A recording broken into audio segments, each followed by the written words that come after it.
if we're trying to pick through... Anastasia Palaszczuk, your first term was in minority, wasn't it? Yes. Yeah. So you shored up your position? That's right. And then we had increased majorities for the next two elections after that. But there's a lot of pressure during election campaign on the leader, and the last, 72 hours are so important. So you've got to stay the course right up until the end. And I just thought near the end, David was just not looking relaxed and comfortable out there with the public. And look, when I've met David, he's been very personable to me. I must say that. Yeah. I give him credit for that, but that wasn't coming through. Whereas people were warming more and more to Stephen, which is why you can see it's not being this bloodbath that everyone was predicting. That would happen to Labor tonight. Well, the LNP, can I say, the LNP were not predicting a bloodbath. We knew we had a fight on our hands. So all the Eddie experts around the country saying, the LNP are going to get a 2012 It's 55-45 in the poll. We know, with the history in Queensland of having only won 2 elections out of the last 13, that Labor have been in power for 30 out of 35 years, that we knew we were up against it. You look at the financial gerrymander that we have to deal with.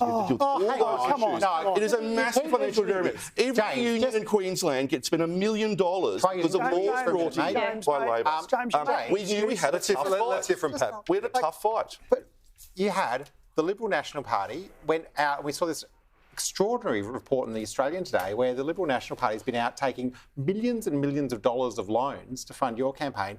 The Liberal National Party in Queensland is doing just fine when it comes to... You know we have to get loans because we don't actually have much money. We have to borrow money because Labor brought in laws which means we can't borrow money from banks. Coal companies. Under their laws, under Labor's laws, we cannot borrow money from financial institutions under your laws. 17 unions can each spend $1 million each, up to $100,000 in each seat. Of loans because we couldn't borrow money from the banks because your laws stopped us from borrowing. We don't have that money. We're actually a poor political party. We rely on the bonds. We do not have the unions and the thug-like behaviour we see on booths. If the LNP had the unions in Queensland, we would never lose an election. Peter Dutton was a good fundraiser. Sorry, James, look, my issue this evening, which I will be saying, particularly as this evening creaks to its close, and it's creaking to a close, is look, the LNP need to wake up and smell a coffee. And I said this in 2020. It's like, again, I go back to never defended their own legacy in government. Haven't prosecuted a case that the Australian Labor Party have been in charge for 30 of the last 35 years, haven't prosecuted the case effectively on a whole range of issues, haven't been consistent with their own values on things like, a fiscal responsibility and the like. And you put all that together, and a leader who, unfortunately, didn't have the demeanour that encouraged people and gave them a sort of a connection, and that's the problem. Again, I'm really delighted. Exactly. And I'm delighted. I'm delighted. And a win's a win. But this could have been. I agree with James. They weren't saying it was going to be a landslide, but it should have been a landslide. But if he does Palaszczuk, he could win 2 more times after this. Correct. Well, let's hope so. He's got the biggest megaphone in the state now. Yep. And I think last year he was less constrained.